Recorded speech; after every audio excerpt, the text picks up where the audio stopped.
Good morning and welcome to the Management Mentors webinar on overcoming the stress of giving feedback. Really pleased to see everybody here and also the people that have requested the recording of this webinar, which is an early start, but we'll proceed and look forward. So therefore, I'll hand over to Lindley Craig, who is the head of our human development and coaching. Lindley. Good morning, everyone. Thank you again for those of you who are here live, as well as people who have decided that 8 o'clock was a bit too early for you. I'm sure that if you have questions, even if you're listening to this via recording, please go ahead and send them to us at the Management Mentors, and we will be more than happy to get back to you with answers. Let's get started, shall we?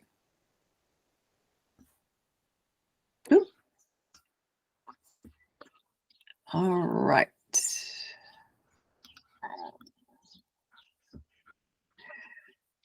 All right. So overcoming the stress of giving feedback. What we would like to start with is something that I often talk to people about with regards to the mistakes, actually, of giving feedback. And when people make these mistakes of giving feedback, what happens is that the situation that they have used one of these mistakes in, that situation has gone awry in some way. And what happens for them is they get a negative response from the person they're giving feedback from.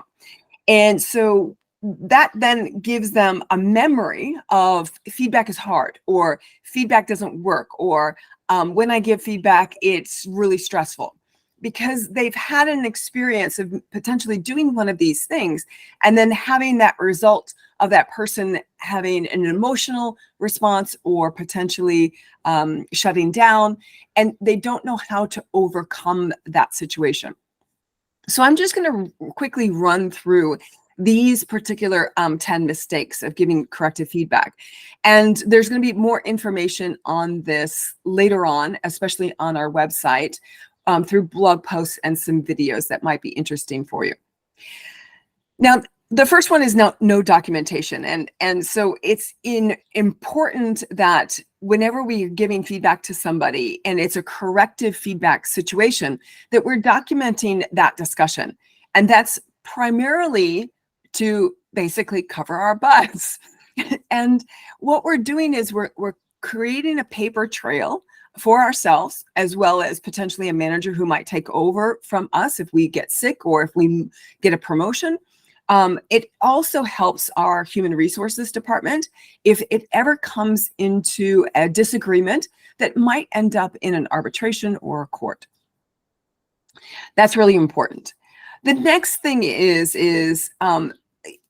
just basically on that note for 1 second, I did have one of my people that I work with, one of my clients, they went into a situation where they had an employee at work who wasn't doing their job all that well, and they were creating difficulties within the organization.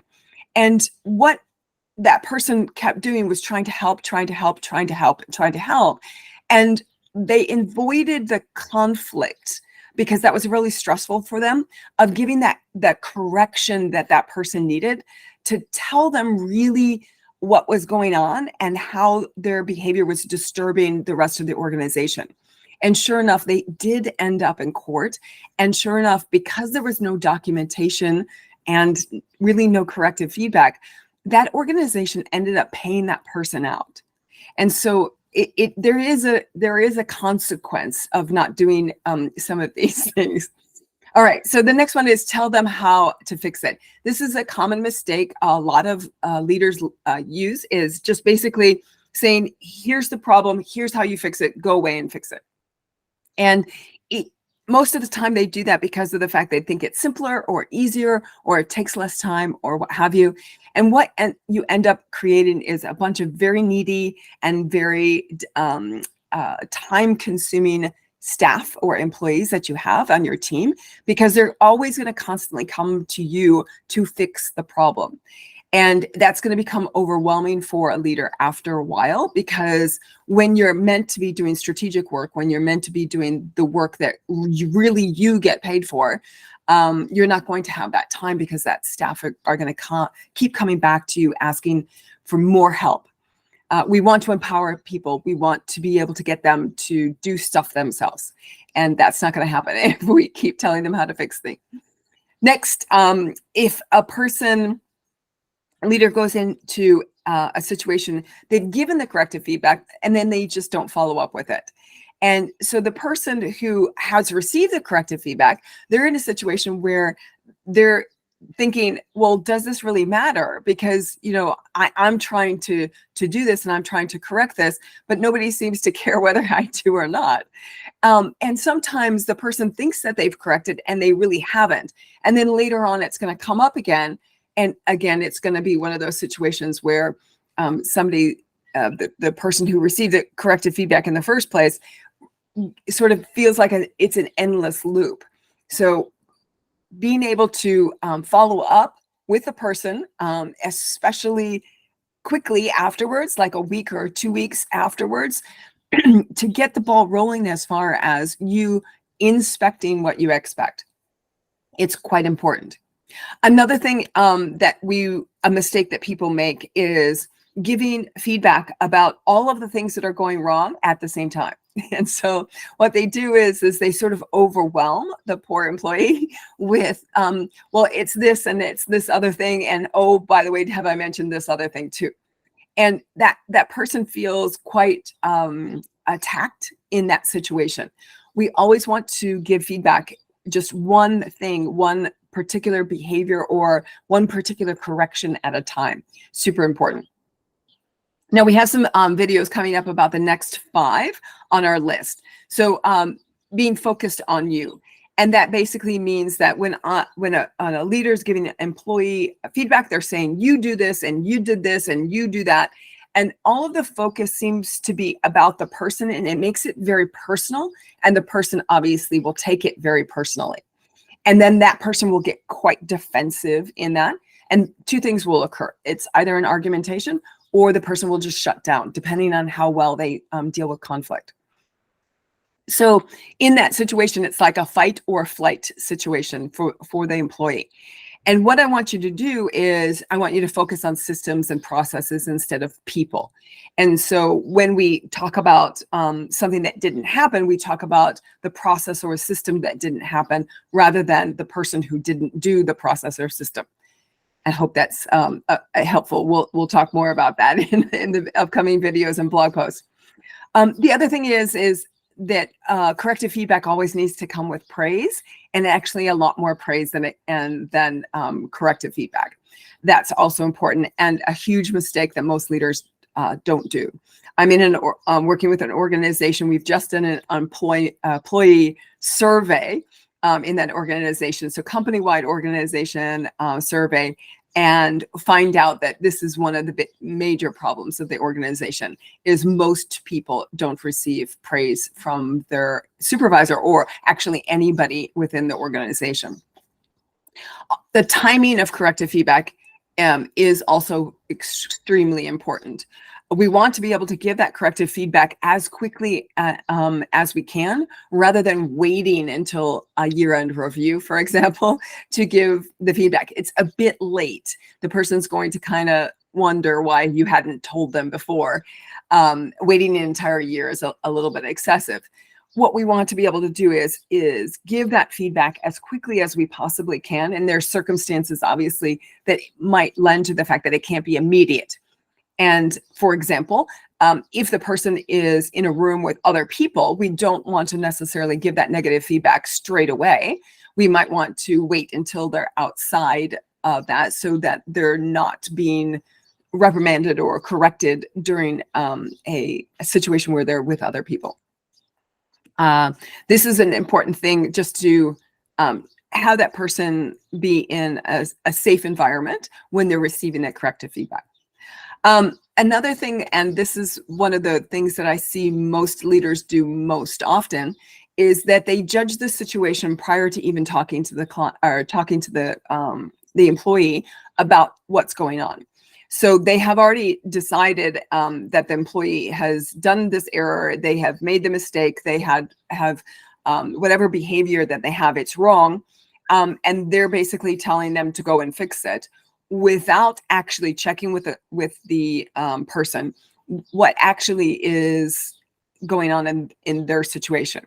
So there is a particular way that I have people do corrective feedback, that they open with a statement that allows that person to bring in information that the leader might not actually have heard or might not know. So situational kinds of things that might change the course of the conversation depending on what that employee says. So it's really important to leave judgments aside and start with curiosity instead.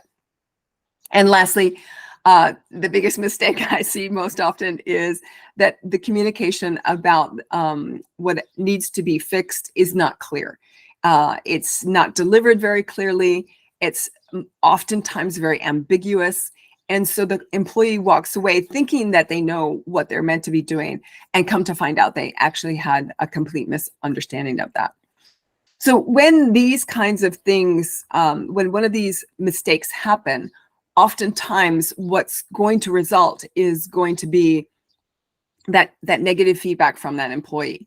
And that is oftentimes what causes us that stress, that we remember, oh, this stuff is hard. I don't like doing this. Now, there's some more things, though, that I wanted to talk about overcoming stress with regards to giving corrective feedback. Now, one of the things that I help people to understand is that when they are in a situation where they need to give corrective feedback, the first thing that happens is they create a meaning out of that situation they're about to get into as conflict. And when they create that meaning, like me giving this person corrective feedback is going to be conflict. When they decide that, that is something that they want to avoid because they don't like conflict. And this is a problem for me because of the fact that it's the meaning that we have actually assigned to the situation rather than what the actual situation could be. The situation could be just a coaching communication. The situation could be a exploration of finding information, fact-finding mission.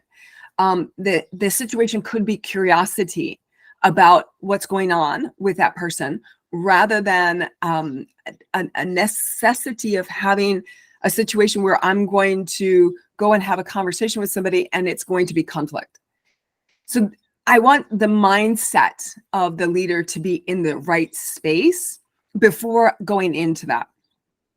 Now, again, with the mindset is the second thing that would happen with a leader is that the person might have, the leader has sort of an image inside their mind of how that communication is going to happen entirely. And so what they're thinking about are all the things that will or could go wrong. For example, they might be thinking about how that person might be extremely emotional, and they might have had a situation in the past where an employee has cried or has gotten very upset and might have screamed or yelled, right? And so that might be playing over in their mind when we're thinking about going and giving corrective feedback, not to just that person, but somebody else. Excuse me. Another thing that they could imagine going on is that person that they're giving the corrective feedback to might just shut down. And so what do they do if that person just stops and just shuts down and doesn't do anything and doesn't respond at all to what's going on in that corrective feedback? And so it's like giving a one-way communication, and then the person doesn't say any or do anything. And so they get very nervous about situations like that. What do they do in that circumstance? And so that could be another image going on. And then also that the argumentation, right? So potentially severe argumentation where the person's actually going to come back and attack the leader, not necessarily physically, but verbally attack the leader. And so those are kinds of scenarios that might be going on inside the leader's mind. The thing about it is, though, is there's all sorts of scenarios that also could be possibilities, and they're just not thinking about those possibilities. They could be thinking about the possibility of it being a very mild conversation and very coaching like, and that the person is thankful and grateful. And that is a plausible scenario as well. It's a very possible scenario as well, especially if you have really good skills. It's just that that's not what maybe their past has been. So that's not how they image it. And what we want them to do is make sure that they imagine that situation in the best scenario rather than in the one that makes them feel really nervous or really stressed out. Now, when they have that image, what ends up happening is that image then becomes a movie, and then they start rehearsing the failing of what's going on in that corrective feedback conversation. And so it's a loop that just keeps going over, and they keep practicing and practicing it and basically rehearsing the failure of it rather than the success of it. And so that movie is something that we want to be able to stop, and we want to then have them create movies and scenarios where they can see themselves walking into a corrective feedback situation and having that conversation going really well, the employee being extremely grateful and opportunity to learn and grow, and walking away with a sense of empowerment and responsibility to go and do something different and change their behavior in some way.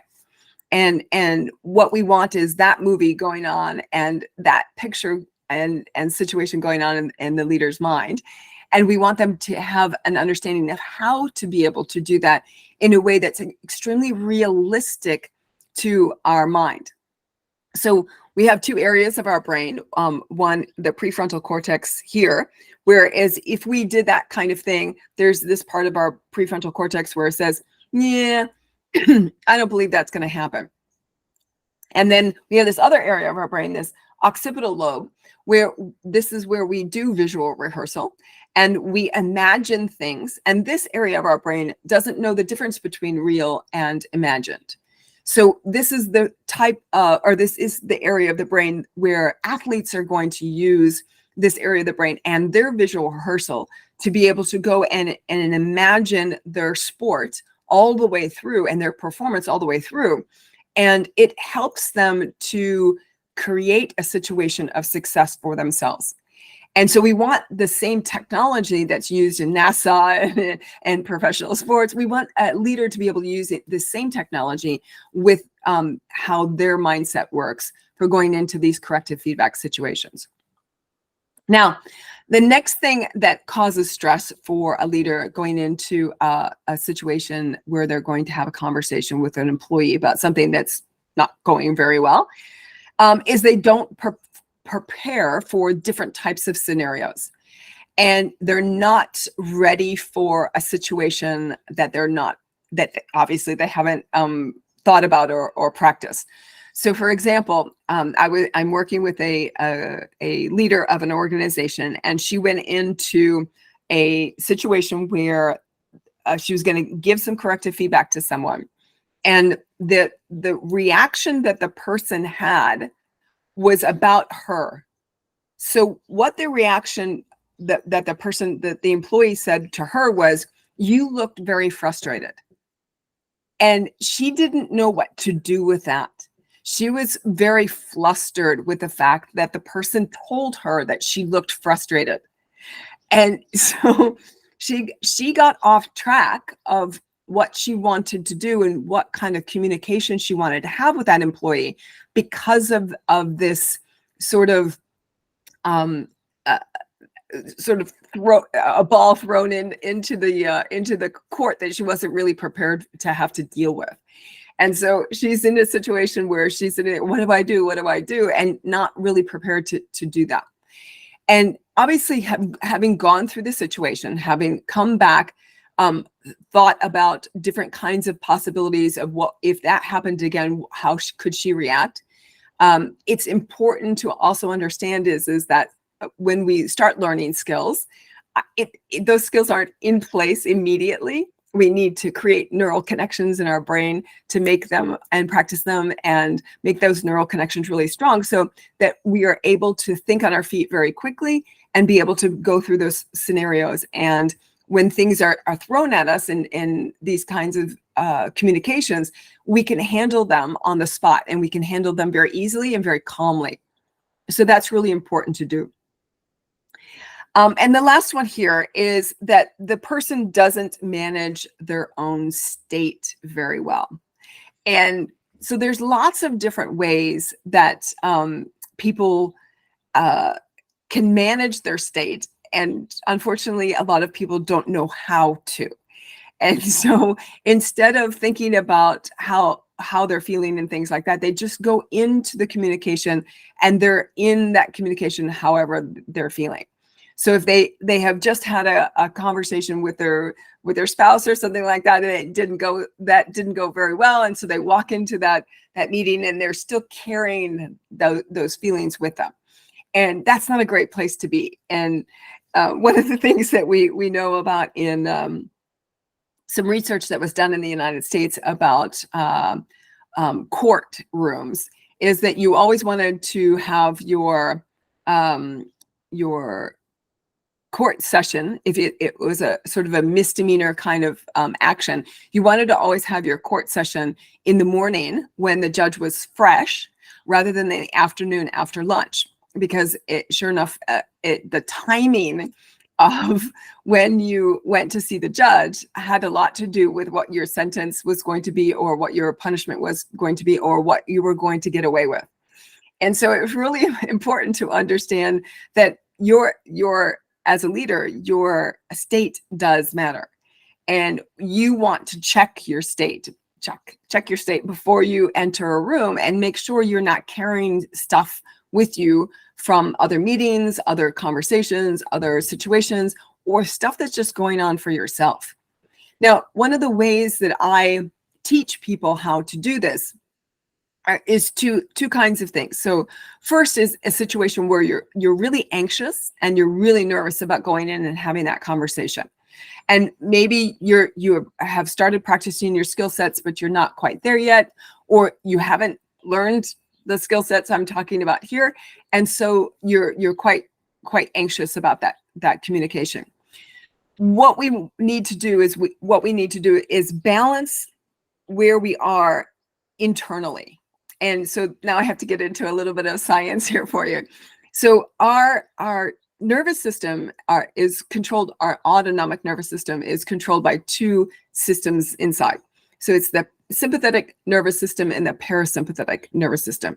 So our autonomic nervous system is what basically regulates everything in our body that happens automatically. So this would be our heart rate and our blood pressure and, that cortisol that's running, or adrenaline that's running through your system that's like going really fast. Well, yeah.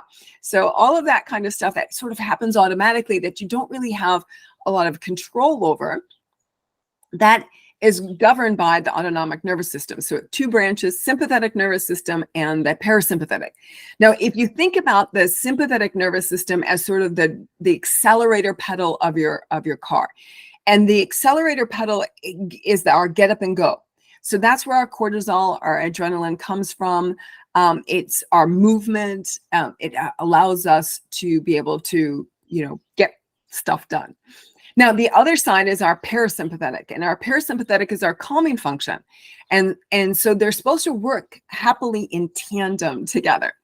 And the problem is when we're going into that corrective communication, then one of them takes over, and you can probably guess what it is. It's the sympathetic system that takes over, and it starts revving up the heart rate, starts revving up potentially your blood pressure. And so we want to make sure that we can balance it back out again. And so in those situations where it's super nervous and you're super stressed or worried about a situation, what you want to be able to do is quickly reset yourself. And I want to teach you just a simple trick to be able to do that. It's called a physiological sigh. And what we're going to do is we're going to inhale, and then we're going to sneak a little inhale at the end of our inhale before we exhale. And so I'm going to demonstrate, I'm going to sort of demonstrate loudly so you could hear it. And so I don't normally breathe this loud, but I'll demonstrate it loudly so you could hear it and hear what it sounds like. So I'm going to breathe in, and then I'm going to get an extra inhale at the end, and then I'm going to breathe out.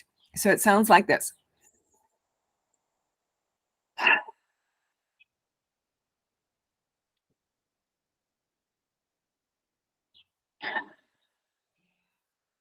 Now, this might seem familiar to you.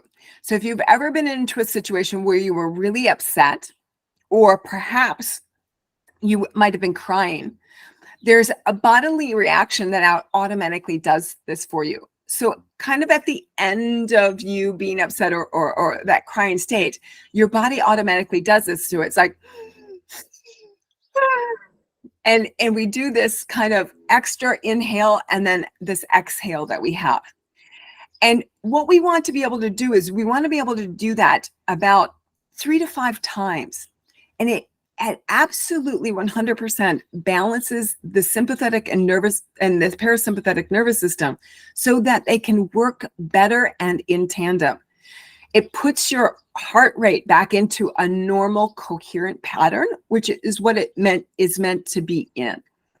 And that's a really important thing for people who are nervous or scared or fearful or have anxiety about going into a corrective feedback conversation. Now, another thing that would be really useful to think about is just your breathing in general, specifically when you're in a conversation with somebody in a corrective feedback situation.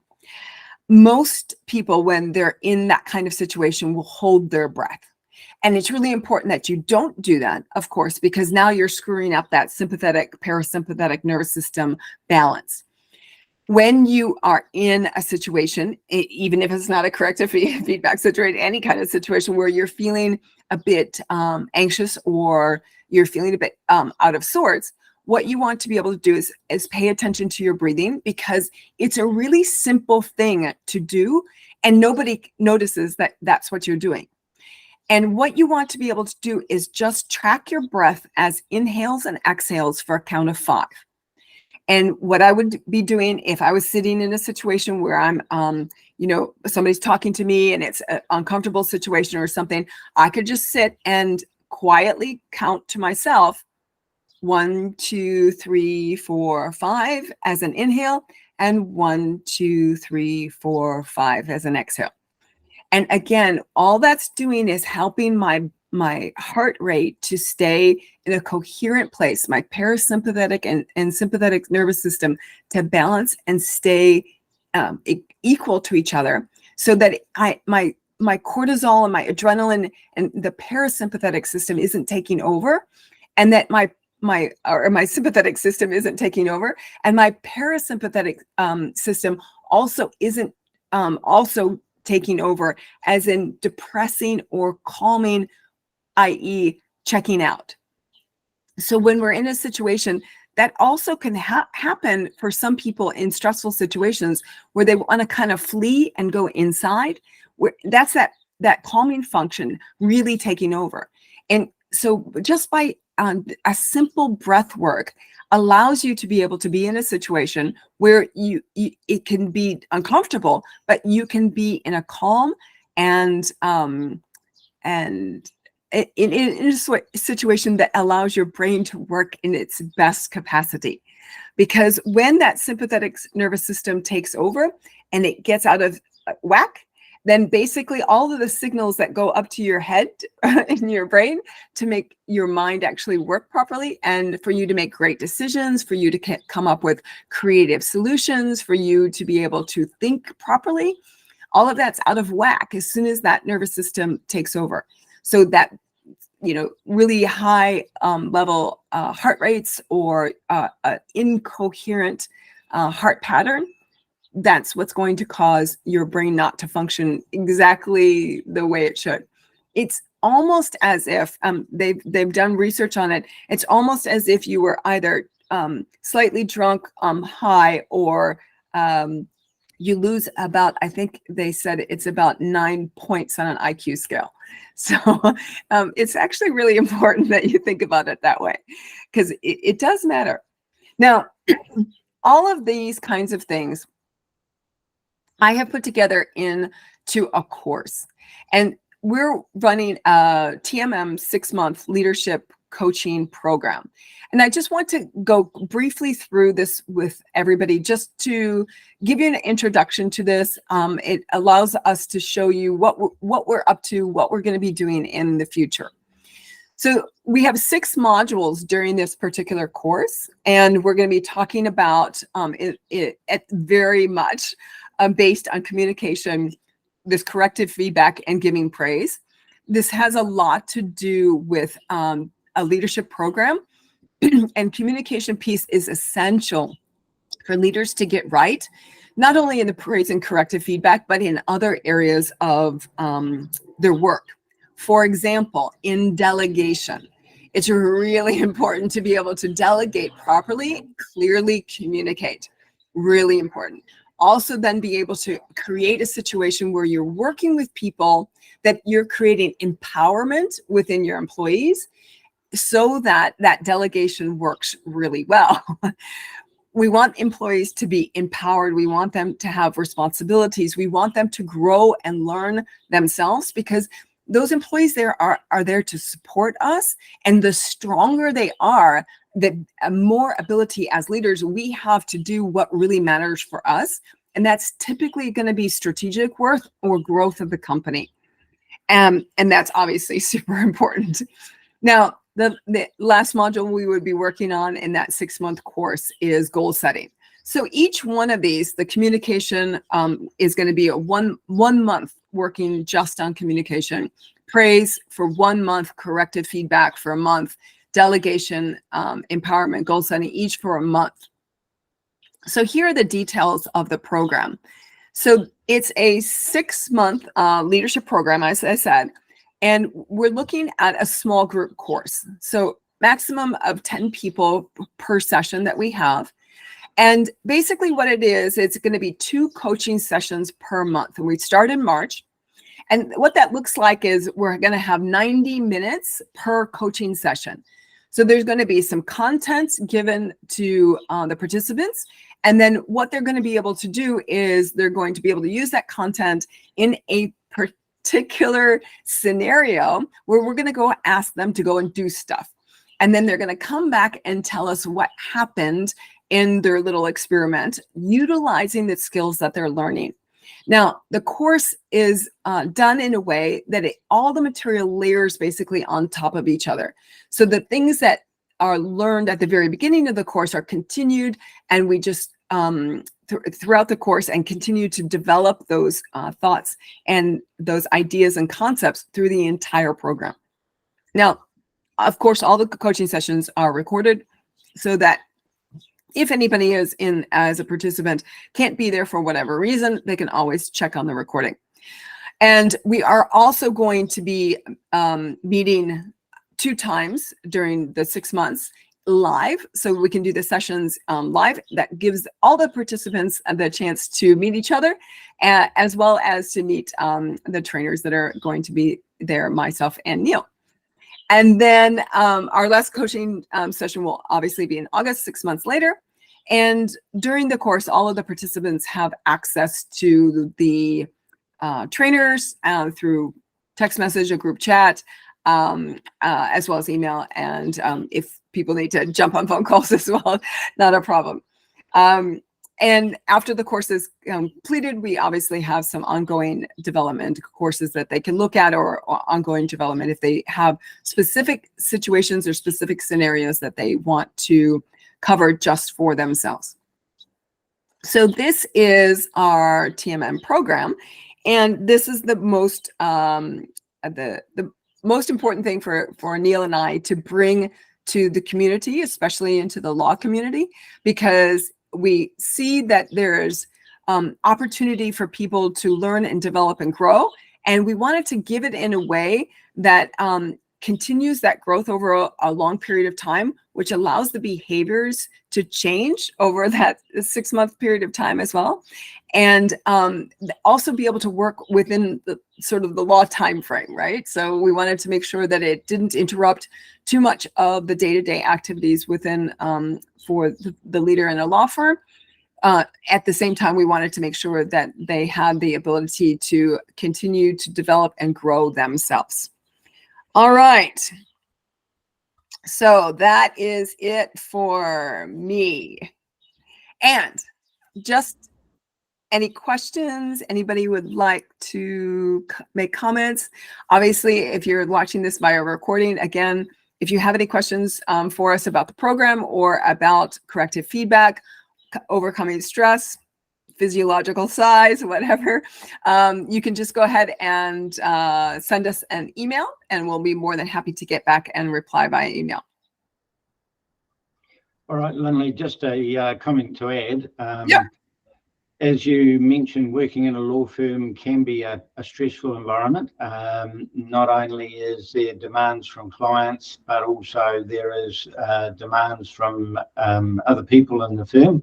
And having some of those stress relieving or techniques that you can use to overcome stress is really important. Yeah. So thank you for putting that out there and putting it through. And to all those people that are looking at this recording, again, as Lindley said, we're happy to answer any questions that you may have. We'd also recommend that you look at that training program, because while we understand, yes, you have a lot of work to do during the day, it is important, and especially for a lot of lawyers, they're taught the technical skills of the law first, and some of these skills sort of come second. So they are actually very important, and I've seen during my career the leaders, the partners, associates that have these skills, how well and how quickly they progress through the firms, and have been very, very successful. So it's more than just being a good technical lawyer. Yeah. And Neil, remember the story from the law firm that we were working with down south. The lawyer that I was working with, he had a situation where he took these skills, these communication skills that we were working with him, and he's not just applying them to situations that were about people within the law firm. He was applying them with his clients as well. And he was in a situation where he had a client who came in who had a very clean understanding of where the client wanted the lawyer to go, and had very explicit instructions of what he wanted the lawyer to do. And the lawyer was in that situation where he's kind of caught between a rock and a hard place, because he knew that the strategy that the client wanted was wrong. And how do I tell the client he's wrong? And how do I do that in a way that's not going to upset the client? And he used these communication strategies, and he was able to turn the client completely around to his way of thinking, not only, in the way of thinking, but actually like cheerleading the way of thinking that the lawyer had, which was literally exactly the opposite of what the client originally came in. And the feedback he received was actually from a junior lawyer who was in the meeting with him. And they walked out of the room, and the junior lawyer just looked at him and says, "I can't even believe you did that.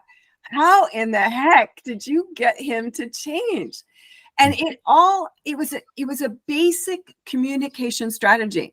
And he was that lawyer who did that, he was just overwhelmed with joy because of the fact that he understood how those communication skills that he was working on, kind of in a different context, was extremely useful in this scenario, and how well they worked.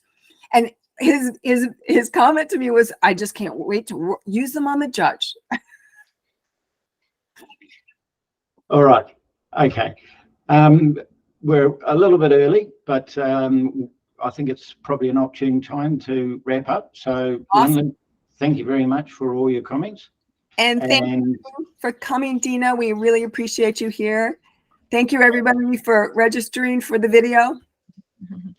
Thanks, Neil and Lindley. Look, it's been really informative, and I'll definitely be pulling out the check sheets here for the next conflict meeting I have, and to be able to give good corrective feedback that hits the mark for all involved. Yay! All right. Okay. Thank you, everybody. And from the management members, goodbye. Goodbye.